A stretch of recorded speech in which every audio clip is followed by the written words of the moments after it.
yesterday and another hot day today. We are in South Carolina. I'm Henry Baskins. I'm with the Columbia Chamber. And this morning I'm really excited. David Belton, who works for A. Dowl Knight and Company, is on our Northeast Council. And David is an accountant. And at our last meeting, Small Business Council meeting, the request came for us to answer some questions that has to do with the PPP, the loan, and especially the forgiveness portion. I think when we talked about it and someone mentioned the fact forgiveness, there was a big in the room, which to me and to a lot of us said, some people are not quite sure whether or not they have all the information they need, whether they've done things correctly. And that's what the Chamber is about. If there's anything that we can do for you to give you more information, to educate you, to help you through this journey that we're all on, called COVID-19, we're willing to do that. And we'll try our very best to do that. So I am very appreciative of David co-hosting this with me. And together, David and I would like to welcome our guest speaker this morning. But before I do that, David, is there anything you'd like to say to the participants? No, good morning, everyone. Just like Henry said, we're in here to help the business owners, just to answer questions that they may have regarding PPP, to make it feel a little better. It can be a little calmer about it. But I hope y'all enjoy. Yeah, calmer about it, David. Yeah. Thank you very much. You have probably been on other Zoom conferences with Nick Annan. Nick is a CPA and he's a senior manager with Elliott Davis, and he is the person that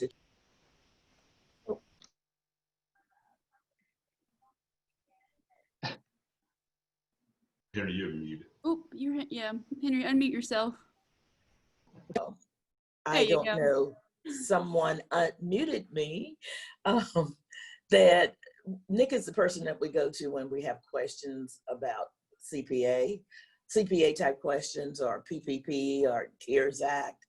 So right now, without any further ado, because I think there'll be lots of questions, I want to turn it over to Nick. And Nick, thank you very much for joining us this morning. Absolutely. Thanks so much for the introduction, and thank you, Henry, and the Chamber for asking me to join this webinar and lead this conversation today. Since this program was introduced at the end of March, I've served as one of Elliott Davis's subject matter experts on the Paycheck Protection Program, as she mentioned, and really this has been unlike any 3-month period in my career.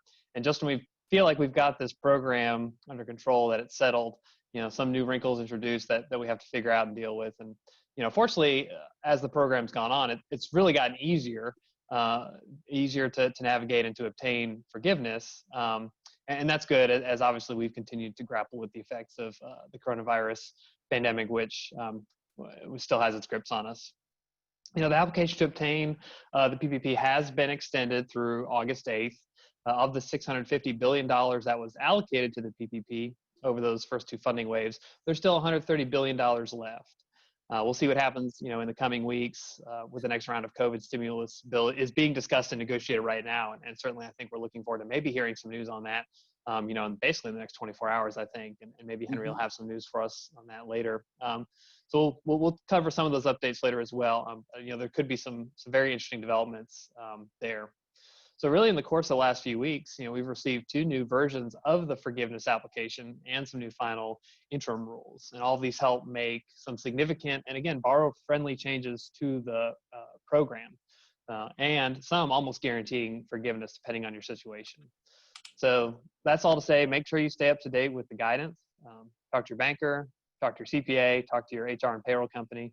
The SBA website certainly it's my first stop. It should be one of yours as well. Everything is there, including the final interim rules and the 49 FAQs, as well as the forgiveness applications themselves. So I'm going to take some time to walk through some of the main considerations around forgiveness and eligible costs and FTE counts, as well as maybe some common mistakes that I've seen. I know we'll take some questions as well. So be sure to put those in the chat box, and we can try to cover as much as we can in this time frame. So with that, let's just dive straight into it and cover some of the highlights and recent changes. The application process changed dramatically with the Paycheck Protection Program Flexibility Act. This legislation was a welcome change. The program was built on an expectation that businesses would be up and running by now. But of course, that's not the case for many small businesses, right? Many bars, restaurants, hotels, retail are still struggling and will continue to struggle as openings are rolled back and we revert in our phased reopenings. And now with a potentially second larger wave, really a surge of the first wave, who knows what's going to happen. So I often find myself timestamping my commentary on webinars. I do a couple a week, it feels like, and so I'll say this is how the program stands on July 23rd, and so you might make some decisions today that maybe would be different a month from now, if the program changed again. Case in point, I bet a lot of you who got your funds in the first round raced to spend it all in 8 weeks, and you may have made some different decisions if you know that eventually that was going to be a 24-week option for you out there. So after that Flexibility Act was signed into law, we received a flurry of guidance and the 2 new application forms. The original form was, I don't know if you ever looked at it, it was a mind-numbing 11 pages long. Only 3 actual pages of application and otherwise just full of narrative and instructions. So they since cut out those instructions, put them in their own document, but they also created a 3-page EZ form. And so if you meet one of 3 conditions, which I'll describe here, you may be eligible to complete that really simple form. So 1, you are self-employed and have no employees. You can use the EZ form. If you have employees, but you did not reduce the salaries or wages of the employees by more than 25% and did not reduce the number of hours of those employees. So you could have reduced everybody 20% and you can still use the EZ form. Or you experienced reduction in business activity as a result of health directives related to COVID-19 and did not reduce the salaries or wages of your employees by more than 25%. And we'll talk a little bit more here in a minute about the health directives piece. So now I do want to take a few moments to talk about some of the recent changes and how those might affect your forgiveness strategy and the application itself. I've tried to communicate many of the common questions that we get. Certainly we'll try to answer some of those along the way as time and complexity of those questions permit. Many times questions we take offline because so much of your specific fact pattern can weigh in on the correct answer. So first, I want to talk through covered periods. Your covered period can now be as many as 4 different time periods. So the default covered period is the 24-week period beginning the date you received your loan disbursement, regardless of when your loan was originated. Only the costs paid or incurred within the 24-week period are generally eligible for forgiveness. So borrowers with a loan originated prior to that Flexibility Act, which was passed on June 5th, can elect to use the 8-week covered period that was originally provided by the CARES Act. And this might be more attractive than 24 weeks to you if 1, you already spent all the PPP funds on eligible costs in the 8 weeks. 2, you did not reduce salary or head counts during the 8 weeks. Or 3, you just really want to forget about this whole thing as soon as possible. I'll raise my hand there. The alternative covered period can be selected by borrowers with a biweekly or more frequent payroll schedule. So you can choose an alternative payroll covered period, which would be the 24-week or 168-day period beginning on the first day of the next full pay period following your disbursement date. So basically that allows you to really neatly align your payroll periods with your loan. So it's still that also available if you elect to go with the 8-week covered period. Just adjust your language to suit either the 56-day or the 168-day period. And only the payroll costs can follow this schedule. Your non-payroll costs are still going to follow the original covered period, which starts on the day that the loan funds hit your account. When the Flexibility Act passed, the biggest question was, if I elect the 24 weeks, can I apply early? i.e., say if I use my funds up by week 14, can I submit my application then? And as of a couple weeks ago, with the release of the 21st final rule, we know that the answer is yes. The only caveat there is if you have reduced an employee's salary by more than 25%, then you're going to have to prospectively carry out that reduction over the 24 weeks. So as an example, say you get to week 12 and you file for forgiveness on that day, but you have an employee that you've reduced by more than 25%. Say that's $50 too much. What the forgiveness application is going to want you to do is take that $50 and multiply it by the remaining 12 weeks and reduce your forgiveness accordingly. One way that I've been advising my customers, if you decide to take advantage of the 24-week covered period and file, either 24 weeks or somewhere between 8 and 24, you might consider, and I'm glad y'all can see me because sometimes the cameras aren't on during these things, I'd consider using the PPP just for payroll if you can. This would significantly streamline your application and your documentation process. We'll talk a little bit in a moment here about the non-payroll costs, and should you use those on your application, with any of the costs that you put on there, you're going to have to substantiate those with invoices and check copies and amortization schedules, all that kind of thing. So, really, if you look to just keep your PPP to payroll, then all you're going to find yourself generating is your payroll reports and some quarterly tax filings. There's one other gray area though, as it relates to this 24-week period, and so as CPAs, we generally, first of all, it's our obligation to kind of let you know about all the different approaches and caveats, but we're going to take the conservative side, and so I want to let you know about one of those gray areas, and so that's with 24 weeks and electing to file early. Since the date that the forgiveness application becomes your safe harbor date, right? So we can talk about the safe harbors here in a little bit, but when you file your forgiveness application, if that's before the end of the 24-week period, before December 31st, the day of that application is your safe harbor. And so it appears that if you file early, that after an application is submitted, there's no further requirement that you maintain your employee headcount level through that 24-week period.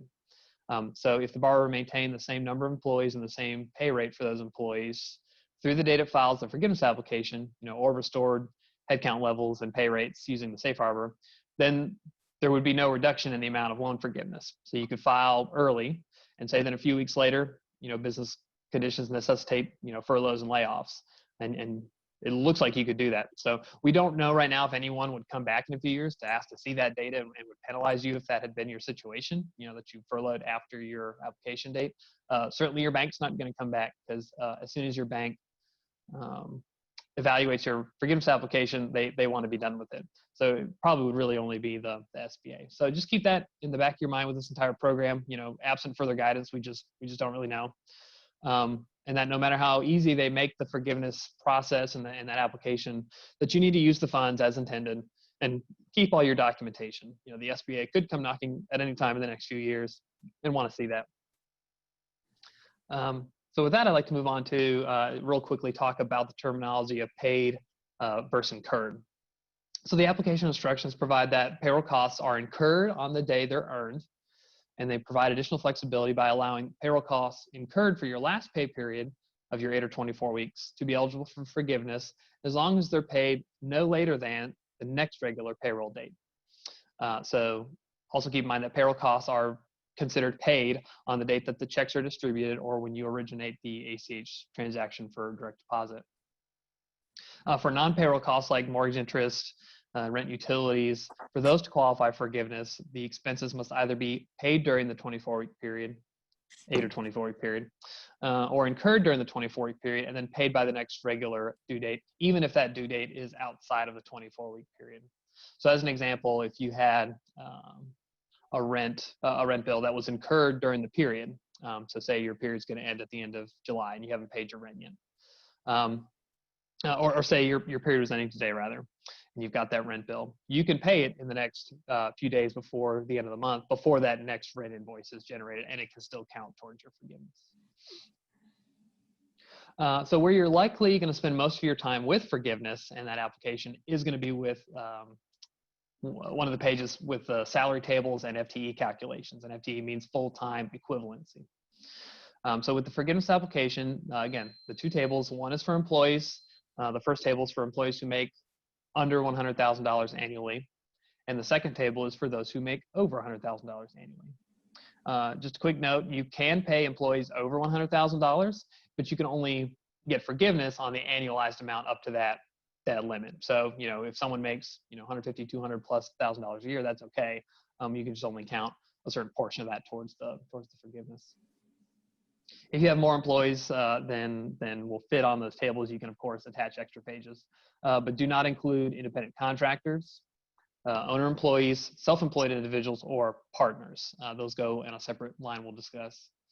Owner compensation, is not there. It's on a separate line, and payments to owner employees and partners are subject to some significant limitations. So for the 8-week period, owner compensation or owner employees, same terminology here, is limited to 850 seconds of $100,000 or 2019 compensation, whichever is lower. So if you as the owner made $90,000 last year, that's actually your limitation, not $100,000. If you elect the 24-week period, owner compensation will be capped at the amount per the original application. So you might remember taking the average monthly costs times 2.5. And so that limit of $100,000 annualized times 2.5 would be $20,833. So that is the maximum amount, regardless of if you go 10, 12, 14, 24 weeks. An owner comp is going to be limited to $20,000, whereas a rank and file employee, if you went a full 24 weeks, is going to be limited at $46,000, so $100,000 times 24 over 52. Owners also cannot include health insurance costs, which is eligible for non-owner employees. So you cannot include those for owners, but you can include retirement for owners subject to that 8 or 24-week cap. So it all has to fit in that amount. To determine the average full-time equivalent employees for the covered period, for each qualifying employee, determine the average number of hours worked per week and divide by 40, and then round to the nearest tenth. The maximum amount for any employee is 1. Overtime does not help you. You should not have a number over 1 when you go to do this calculation. Alternatively, you can skip the math and use an expedient that was provided in the application, and that would be 1 for every employee who works 40 hours per week or more, and 0.5 for every employee who does not meet that standard. So as an example, someone who worked 32 hours would be 0.8 FTEs under the 40-hour method, but 0.5 under the expedient. And it doesn't matter which one you pick. You just have to be consistent when you're calculating across some of the different periods, so the covered period as well as your base periods. And you can pick the one that's most advantageous to you. I've seen it come out both ways for different customers. Just kind of depends. On the forgiveness application, lines 11 through 13 is where you'll see any FTE reductions, reductions into your loan forgiveness. If you laid off employees, you may get hit with forgiveness reduction through this calculation. Your forgiveness is reduced if your average number of full-time equivalents during the covered period is less than the average number of FTEs for any of the 2 following base periods at your election. So you get to pick the lower of these 2 base periods. One is February 15th of 2019 through June 30th of 2019. The other is January 1st through February 29th, 2020. So going back to elementary math here, one of those 2 numbers is going to be the denominator in your ratio, and then your covered period average FTE will be your numerator. So as long as your numerator is larger than your denominator, then you're good and should not expect to have any big reductions in your forgiveness there. Keep in mind that a reduction in FTEs will not count against you if the employee voluntarily resigned, retired, asked for a reduced work schedule, or if you terminated them for cause. You cannot find qualified employees, or you cannot restore business to a comparable level due to social distancing or other federal rules. So what this does is provides a safe harbor from reductions in loan forgiveness based on reductions in full-time equivalent employees for borrowers that are unable to return to the same level of business activity that the business was operating at before February 15th, 2020, due to compliance with requirements or guidance issued from March 1st through December 31st by the Secretary of Health and Human Services, the Director of the Centers for Disease Control and Prevention, or the Occupational Safety and Health Administration. And that's going to be related to worker or customer safety requirements related to COVID-19. So again, going to have to be some kind of governmental federal mandate that's forced you to limit your operations. We don't necessarily expect that this is, someone has not choose to engage with my accounting services this month because they haven't been open and thus really don't have, they're conserving their cash, don't have the funds to pay me. That's not something that I could probably claim. But if my business has been shut down due to one of those federal rules, then I'll probably be able to claim this. So it is worded a little bit liberally. So we'll see, as more guidance and FAQs come out. Frankly, we're waiting on a whole pile of them. We'll see if that's addressed. It is important to remember that your responsibility as a business owner with PPP, that if you offer a job back, an employee turns you down, whether it's, doesn't matter the reason, if they're making more on unemployment right now, or even if you do hire individuals back who were receiving unemployment, you have a responsibility to report that to the unemployment office within 30 days. The employer must affirmatively notify the unemployment office and maintain that documentation. So lastly, I do want to cover a few of the expenses that are eligible for PPP forgiveness. As you go through your forgiveness planning, expense tracking, and applying for forgiveness, it's important to remember, very important to remember, that not everything on your payroll report counts for forgiveness. I've seen way too many businesses who they set up the new bank account and they actually change their payroll to draft from that account. They're writing their rent checks from that account. And that's great, but not everything on that payroll report is going to qualify for forgiveness. So as far as taxes, only the state unemployment taxes count towards forgiveness. None of the employer FICA and Medicare tax counts. Now, also not the payroll fees, which seems to be a common question that I get.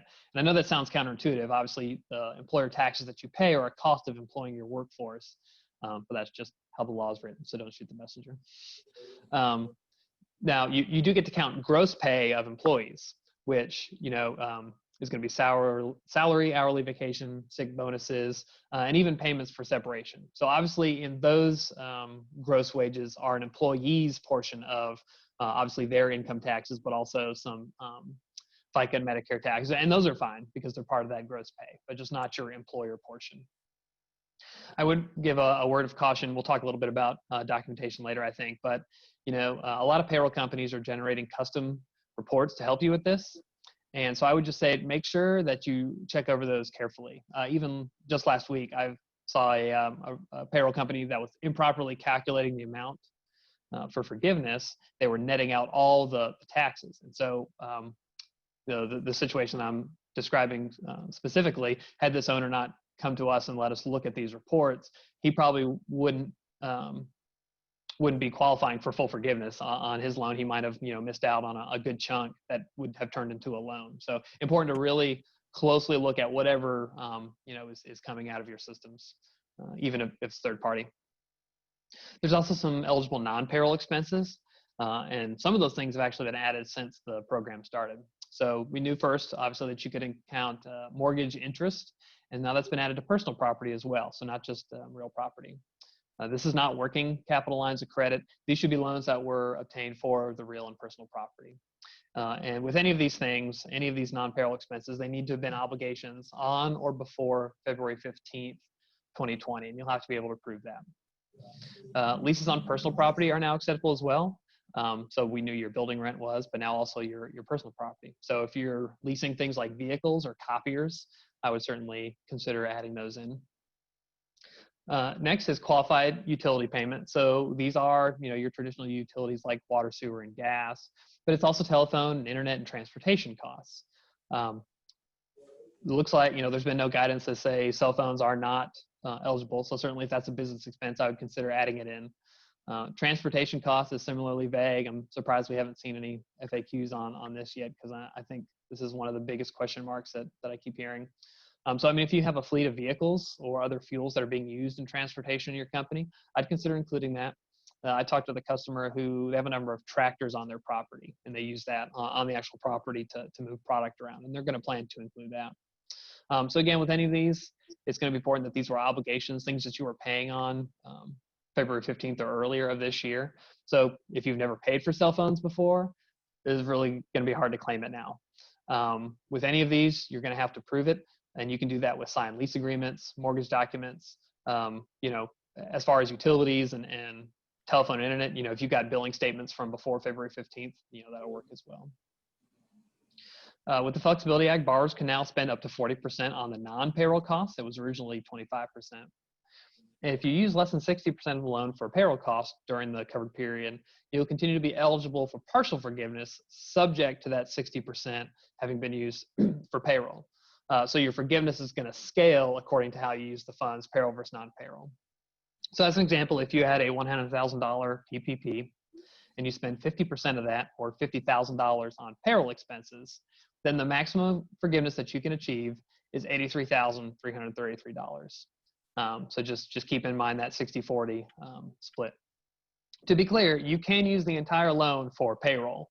The 60-40 threshold is only a maximum of how it can be used on payroll versus non-payroll expenses. And again, I'll go back to the fact that, if you were to use it all for payroll, you're going to really simplify your documentation and your forgiveness application. You're not going to be gathering all these invoices and check copies and amortization schedules and all that kind of thing. So with that, I think, I've covered a good bit of ground here on some of the changes to PPP. I think it's time that we maybe hit some questions, David. Well, thank you very much, Nick. Really appreciate it. That's a lot of information.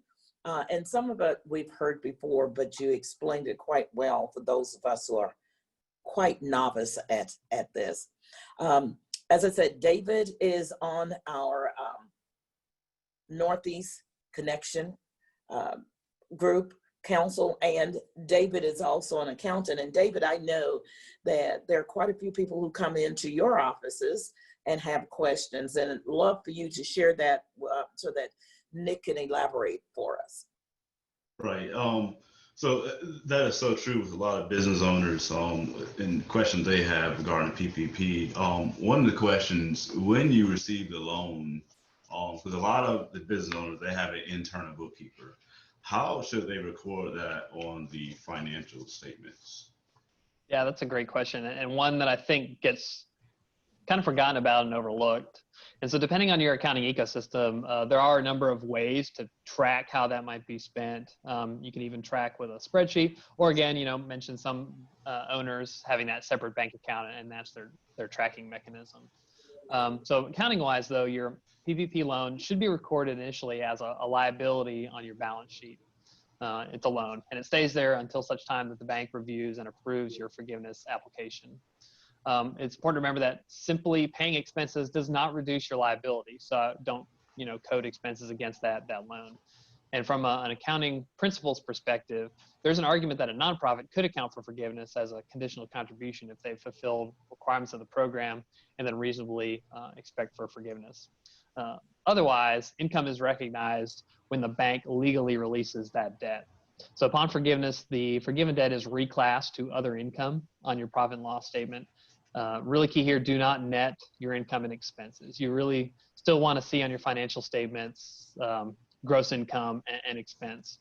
And then of course, we didn't touch on this, but if you did receive an economic injury disaster loan grant, sometimes referred to as an EIDL grant, those were up to $10,000. That can go immediately to your P&L because it is a grant. And what's going to happen is when you go to file for forgiveness, that EIDL grant is going to reduce your forgiveness. So if you were anticipating $100,000 of loan forgiveness, that was your loan amount, but you got a $10,000 EIDL grant, then the maximum forgiveness you'll be able to get is $90,000. Okay. So another question, if I accidentally use the PPP funds for non-payroll costs, how can I backtrack and maybe replenish that PP fund account, or is that possible? Yeah, that's I've seen that question a lot because certainly again we thought it was a good best practice to set up a bank account, a separate bank account if you could, and it appears like some banks even kind of did that on their own. They set that up for you, or they wanted it to work that way. But really in the CARES Act, there's no requirement that you put it in a separate account. There's no debits and credits legislation of, okay, this is how it needs to work from a cash perspective. Certainly we think it's a best practice because you can clearly show how the funds were used, but it's not required. So if you do set up that account, we recommend that you draw funds on a periodic basis, maybe similar to a construction draw packet where you put everything together for what you're requesting.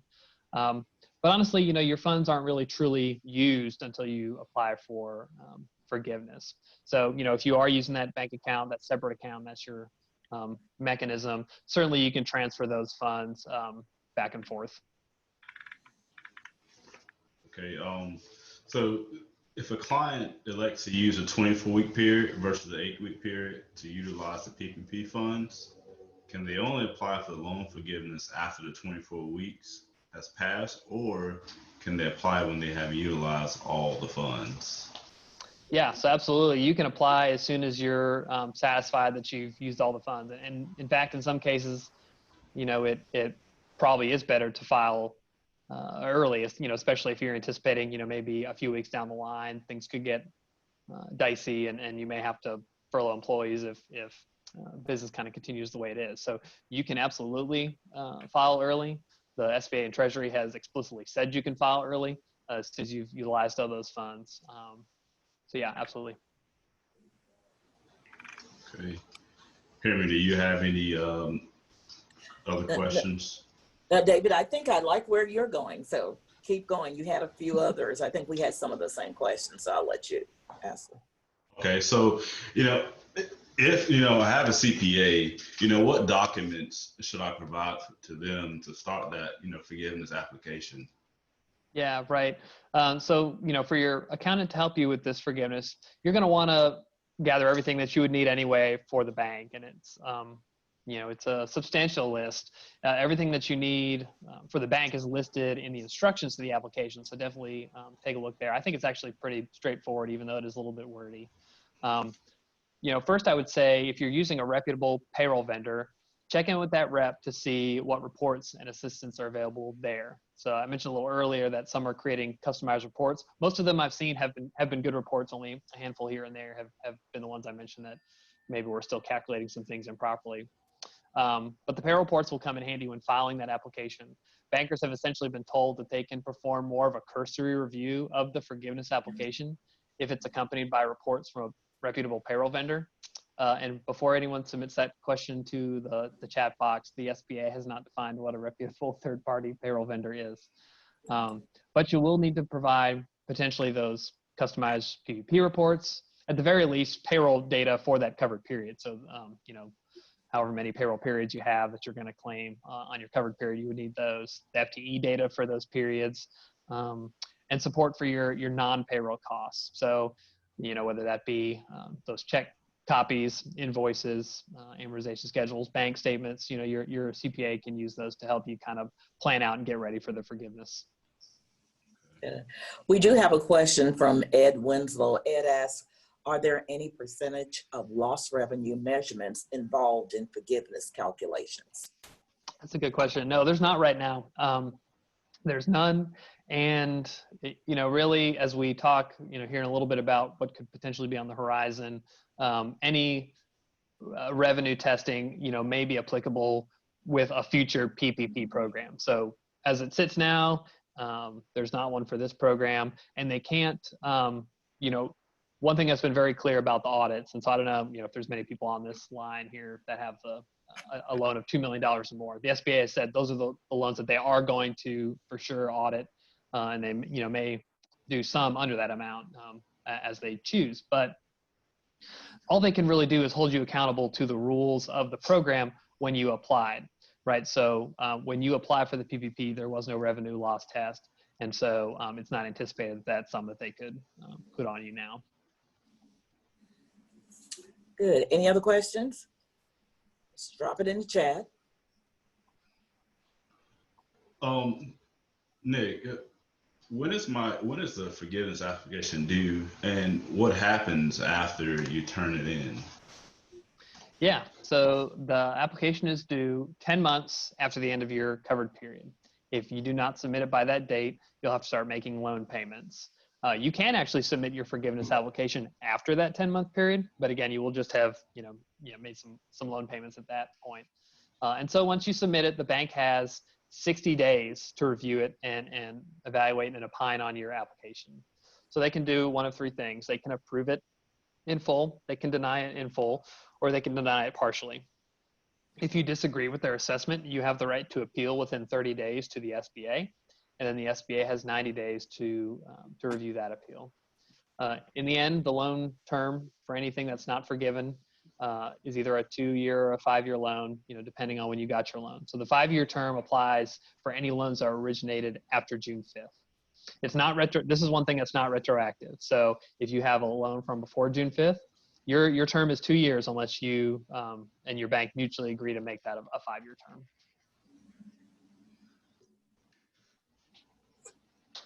So we know the different expenses that we talked about with the mortgage, rent, and utilities. I know, providing your documents to back up what different expenses we may have used it for. For example, say, advertising, a lot of businesses, they spend a lot of funds to advertise their business, bring business in. Mm-hmm. Is there any guidance on any other expenses? No. So right now, the only things that are eligible, not payroll related, are going to be the interest on your real estate or personal property, the rents on your real estate or personal property, or those utility expenses. So that's it for right now in terms of what's actually eligible to use it on.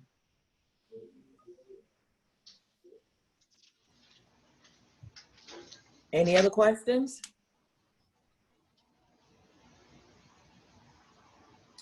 David, do you have any other? I also have some information I'd like to share about the new agreement around the PPP. No, I don't have any questions at the moment. Good. I sent a notice in the chat room that we just received the information that the Senate has reached an agreement, and there is a draft of what's going to be in the new PPP that's going to be in a larger appropriations bill. Just from highlights, however, I want to share some top line information. The total of the appropriations bill is going to be $302.8 billion, according to Appropriations Committee staffers. And $235 billion of that is to go to Labor and Health and Human Services, to that subcommittee for distribution. $20 billion is going to go as direct payments to farmers. $21.3 billion to defense. Homeland is going to get $200 million for TSA. $5 billion is going to be to distribute vaccine overseas. $13 billion will go to transportation, housing, and urban development. $10 billion of which is going to be to airport improvement programs. And you know how it is, they throw a lot of stuff into bills. But I wanted to come all the way down looking at this summary, and forgive me, this, as I said, this is hot off the press. We got this at 8 o'clock this morning. There will be a streamlined loan forgiveness for small loans under 150K. Intermediate forgiveness process will be for loans under 1 million. Nick, I know you were talking about that earlier, a streamlined process. Yesterday. You cut out for a quick second, Henry. You said the under 150, but what was the up to 1 million? Intermediate forgiveness process for loans under 1 million. I wonder what that means. Okay. That's a very good question. I'm going to send it out. Rather than the long process you have now, there's going to be an intermediate step rather than a streamlined check here. If you qualify for this, then you're forgiven. Okay. The second round of PPP loans for business under 300 workers are within the SBA size threshold of what a small business industry is. If you can demonstrate 50% loss revenue, then these loans will be calculated similar to the last round that was out, according to that, but will have a smaller capitalization. Loan forgiveness will be expanded to include certain supplier costs.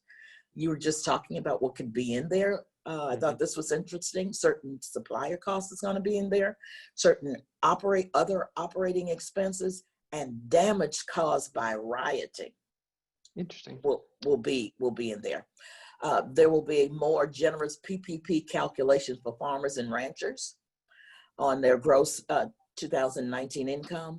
And there's also a new working capital loan offered for businesses under 300 workers that is an alternative to a second round of PPP. However, you can't double dip. So if you get a second round PPP, you can't get this new working capital loan. The other one. There are several things here.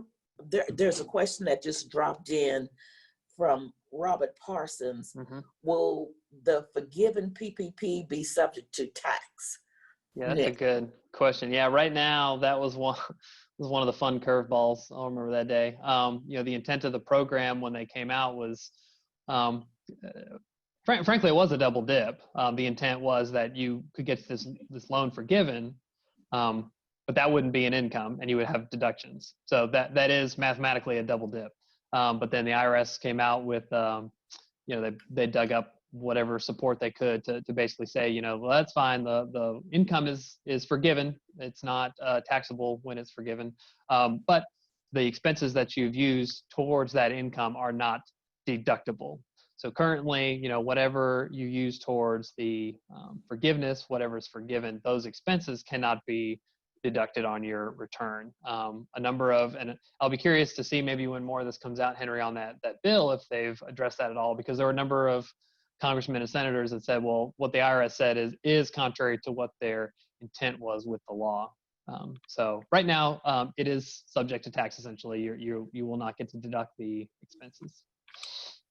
Right, under the finance tax provision portion of it that came out of the Senate, and please keep in mind, this is a Senate agreement. The Senate is controlled by the Republicans, and Senator Rubio chairs one of the major committees of this. But under that, enhanced employee retention tax credits, and when they say enhanced, I'm not quite sure, Nick, how enhanced that's going to be.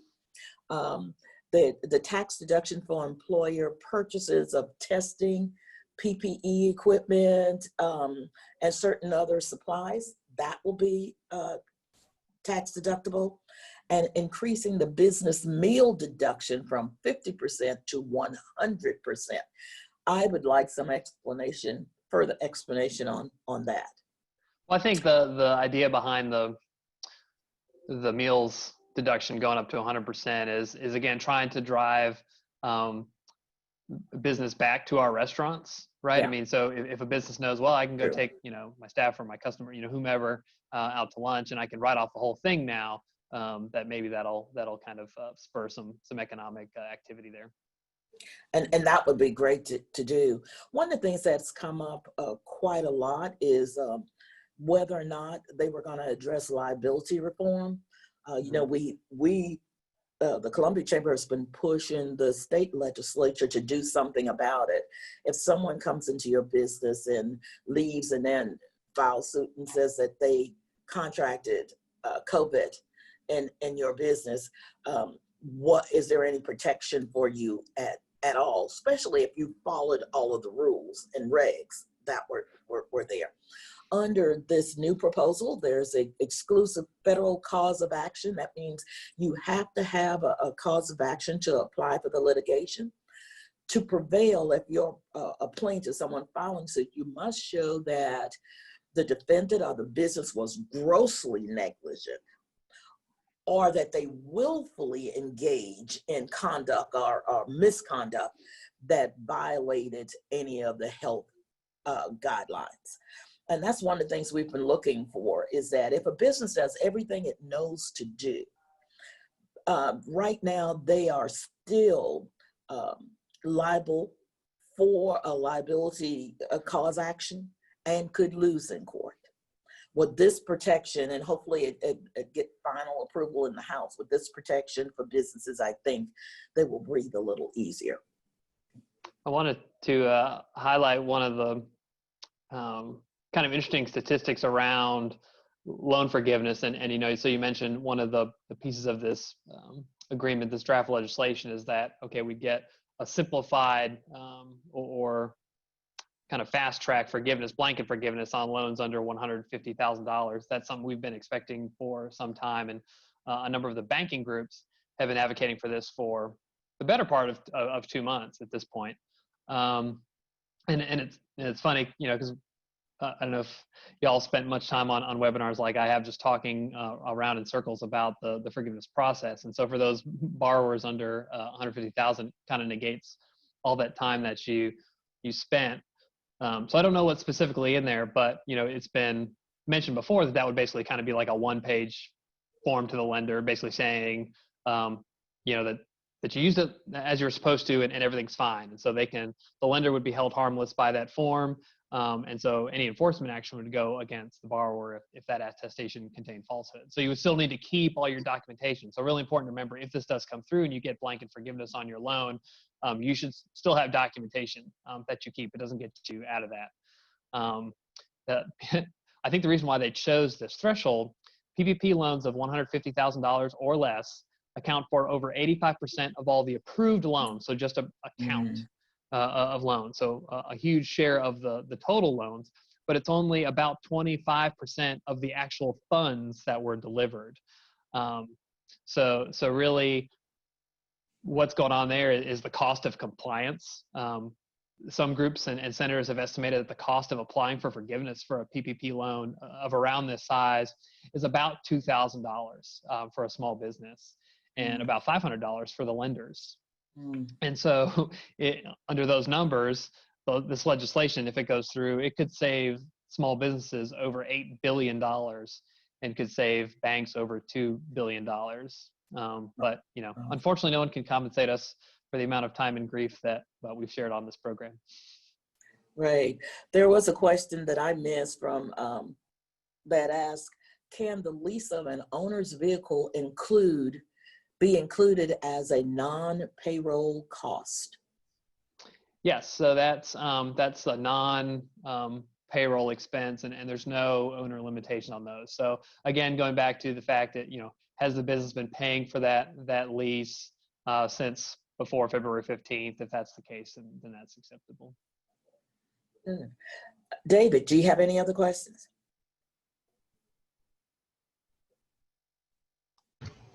No, I don't have any questions. Good.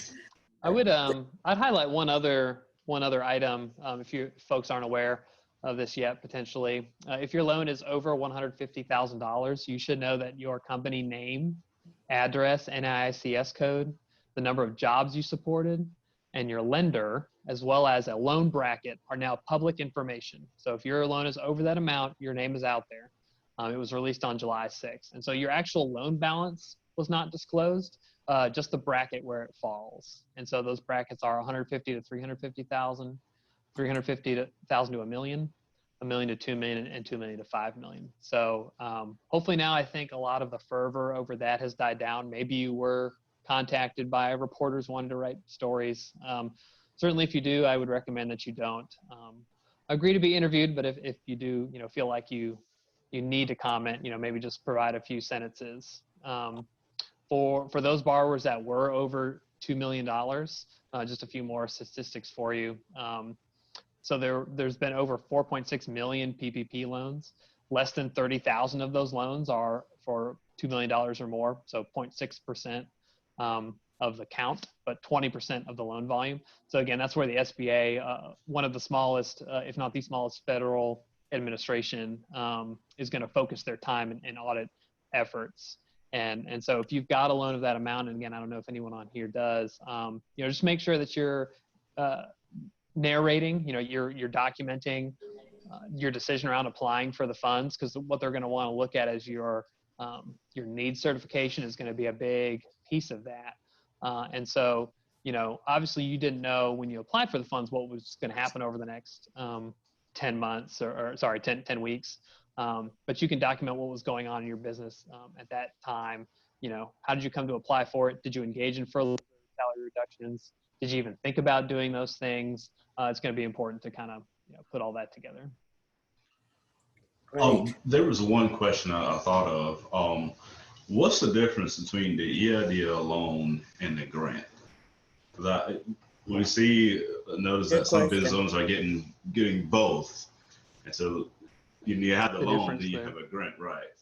Yeah. Yeah. So when you, if you've applied for an EIDL, an EIDL loan, one thing that was going on there is they were advancing up to $10,000 within 3 days of that application, and that was considered a grant. So even if you did not get approved for the loan, you got to keep that amount that they funded. And so initially it was $10,000, but then as the money started to get short, they cut that down to $1,000 per employee, up to $10,000.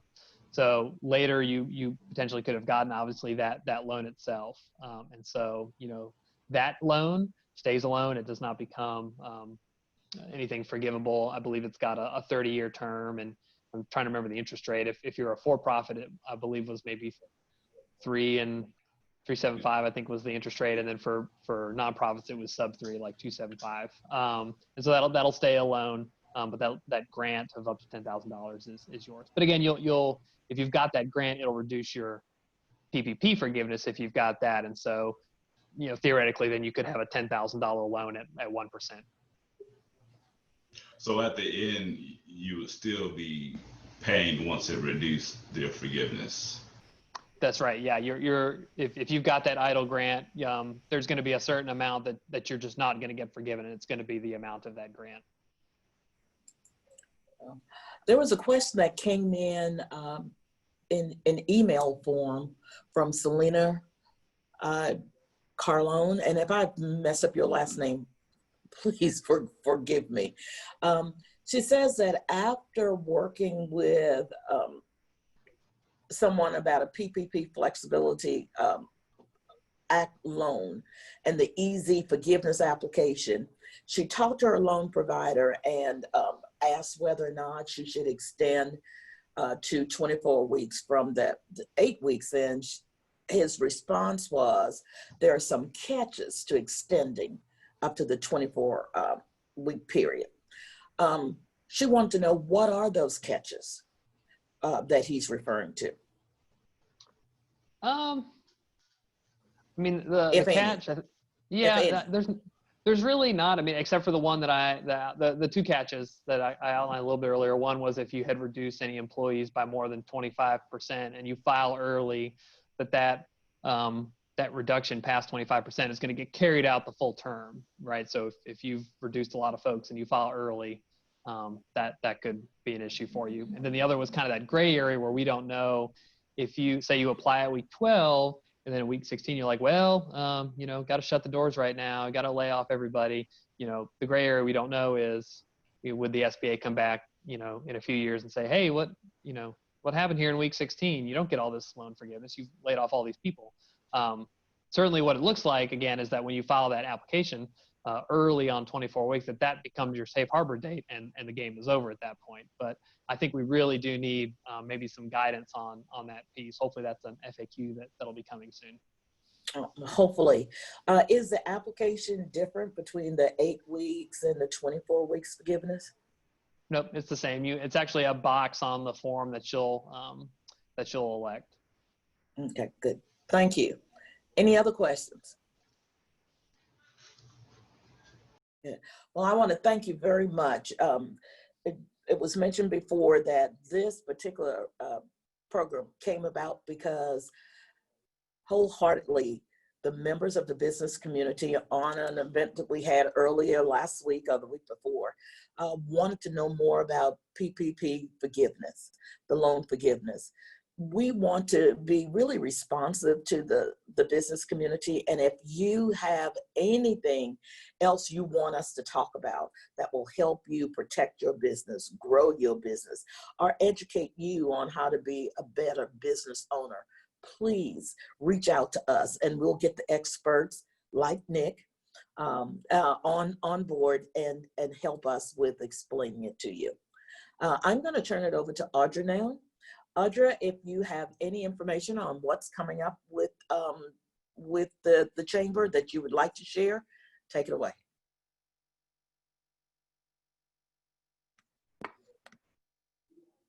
Hey everyone, I hope that this was helpful for everyone. As far as the chamber goes, we will have a military outreach program coming up really soon. I believe Susan is on this call still. She's our Director of Public Policy and Military Affairs. I don't see her name. She's in another meeting. She's in another meeting. Do you know the date off the top of your head, Henry? It's in Yeah, August. that's the military outreach. I do. Is it on the 24th? It's on the 24th or the 25th. It's in August, but all of this is actually on our website and it's also on Facebook as well. So if you guys follow us on Facebook, you can check out our events there as well. Yeah, and we also have August 4th, the issues forum will be on August 4th, and that might be interesting to some folks. The issues forum is going to be about education, not about the high school education, elementary and the like, but more about what's going on with the higher ed, what's going on with USC and what they're going to do and how they're going to do it. We're going to invite Midlands Tech, USC. We're going to try to bring some HBCUs in to talk about that. Yeah. And that's also on our website and you can register for it. Absolutely. Yeah, so I hope this was informative to you, all of you guys. This came from our Small Business Council. This impact webinar was sponsored by them. So I really want to thank Nick and David for participating in that and hosting it, as well as you, Henry, of course. If you guys have any questions, feel free to reach out to me, or I'll drop Nick's and David's emails in the comment section so you guys can reach out to them if you have any questions as well. Well, good, and thank you very much. By the way, the Military Outreach Group's meeting is August 25th, and you can sign up for it on our website. Yes. Nick, again, thank you so very much. It's always informative when we sit and listen to you. David, thank you for your insight from the people you talk to with questions and sharing those with us. I think the reason we didn't have many questions are the questions you asked are the ones that you get coming in through your company's door. So again, thank both of you. We appreciate it. And everyone, have a great day. Bye, guys. Good day.